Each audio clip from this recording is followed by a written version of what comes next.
Hello everybody, I'm Catriona Morten, I'm a sensory motor psychotherapist, and today I'd like to talk to you about meeting our own needs and what that entails.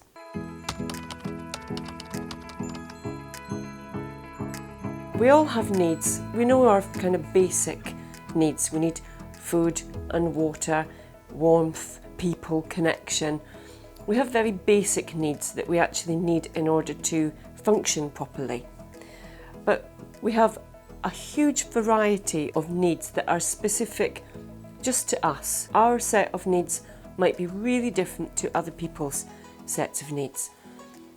We also have a relationship to our needs, and we often have a narrative that goes on in our head about our needs or having needs. The blueprint for this is really set when we're younger.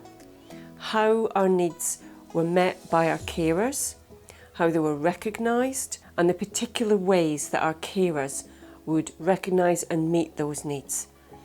The other side of that is when our needs were expressed, how was that viewed and how was that received by our carers and those around us. That kind of relationship, which is very much linked into attachment, it sets a blueprint of what we believe about ourselves, what we believe about our needs, and the mechanisms that we use in order to get them met.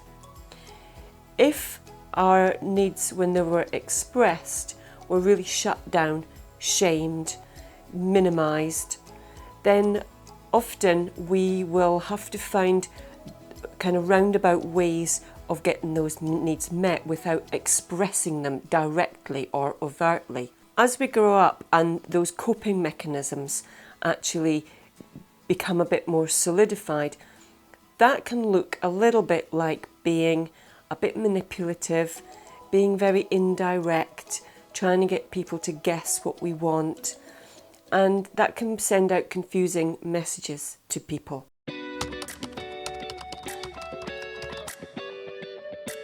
If our needs, the minute we expressed them, or we didn't even express them, but our carers kind of second guessed what it might be and actually maybe got it wrong, then we're going to have a very confusing message about what exactly are our needs. Do we know, or do we just rely on others to second guess and to step in and meet them, know what they are and meet them? And so if we can think back on what that was like for us growing up, then it can give us a little indication of what our relationship is like with our own needs.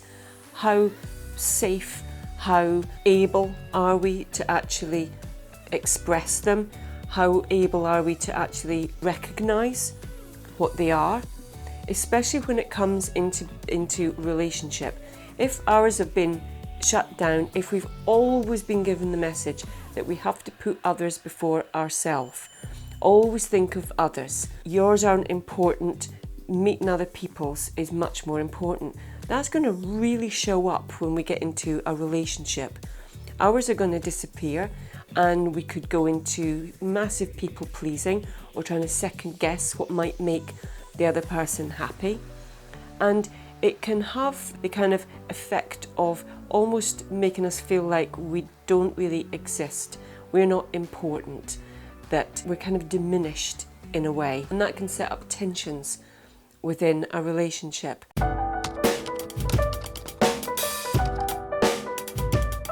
Our needs are things like if we're scared, if we're frightened, what do we do with that? Do we just scold ourselves and tell ourselves not to be so stupid and to pull ourselves together? That might be tricky to do. It might be easier said than done.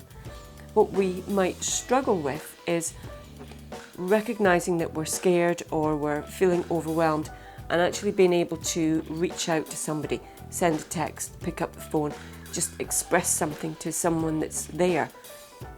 If that makes us feel too vulnerable, then we're going to be very disinclined to do that. And so we have to be able to work on that vulnerability and that frightened, vulnerable part of ourselves instead of withdrawing when anything difficult happens and just putting down the shutters, keeping away from everybody, trying to deal with things ourselves. What we need to be able to do in order to express that need, recognise what's happening, and make that step to reach out to someone that we know is going to be easy to hear it, that can reciprocate it. The more comfortable we can be with our own needs, meeting them, recognising what they are, expressing them, the more comfortable we can be with other people's needs.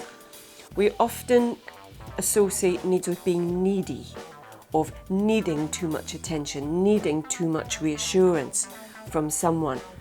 That neediness shows that there's a real break in our own ability to regulate that part, to reassure that part of ourselves, to give that to ourselves, to self-soothe, to self-assure, and not be overly dependent on other people to do that for us, because that makes for a difficult dynamic in the relationship. If we give our kind of responsibility to our needs always to someone else, to know what they are and to do the right thing, then we're abdicating all our responsibility to someone else.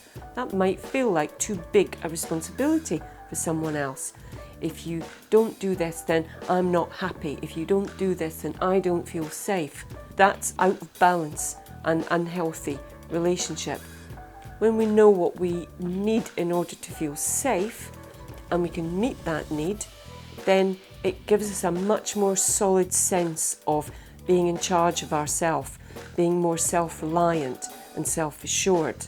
Sometimes our little attached parts really want that reassurance, that connection from other people, and we can get a bit of resistance from those parts of us that might believe that if we meet our own needs, if we're self-reliant, then we're never going to get it from other people. But actually, the opposite of that is true.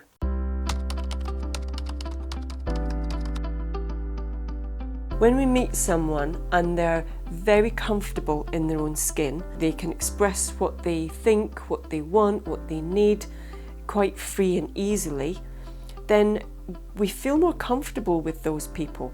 The more comfortable we can be in ourselves, the more confident we can be about knowing what's right for us, knowing what we need, then the easier it is for other people to be around us, to get closer to us, and to be in a relationship with us. And it's that kind of transaction that we need to be able to acknowledge. And sometimes it means having a really honest conversation with ourselves. And often, if we think that there's something a bit out of balance in these relationships, whether it's friendship or a more intimate relationship, then we can ask ourselves, when we say a certain thing, when we behave in a certain way, what's the intention behind that? What are we looking for in the other person? Is that a fair exchange? Is that the most honest for ourselves expression? Is it possible to be a bit more direct, a bit more clear about what it is that we're communicating, so that it's easier for the other person to then decide whether or not that's a need that they're prepared to meet or something that they can understand or engage with? It also really allows us to have better boundaries. When we understand this transaction and we understand what it is that we're trying to do or express to someone, then it enables us to put boundaries in around it. No, I can do that myself. No, that feels a little bit oppressive, or that feels a little bit shaming. It's much easier to be more direct and to put that boundary in place, which is an expression of our needs, an acknowledgement of our self-esteem and our self-importance. So all of these things are linked in together. But if we try and do the boundary work without having done the what are my needs in this moment? What is it I want to express? What is it I'm feeling? What is it that I'm missing in this exchange or in this precise moment? When we can really start to do that for ourselves, then we know ourselves better, have more confidence, feel more assured from the inside out, and we'll feel more confident in these friendships and these relationships. And if somebody is being too overbearing, then we can find a way of just expressing that from the I position. When you do that, it makes me feel like X, Y, or Z, rather than firing out at other people. And so it's a really important foundation block of understanding ourselves, having a better relationship with ourselves that then allows us better relationships on the outside. So I hope that's helpful, I hope that's useful and makes sense. If you've got any questions about any of these things, obviously all of these topics are really big and there's certain things that are specific to certain people. Send them in. We love getting the comments and we love getting the questions and we love answering them. So if you've enjoyed this video, then give us a thumbs up, subscribe to our channel below, and I look forward to seeing you again soon. Bye!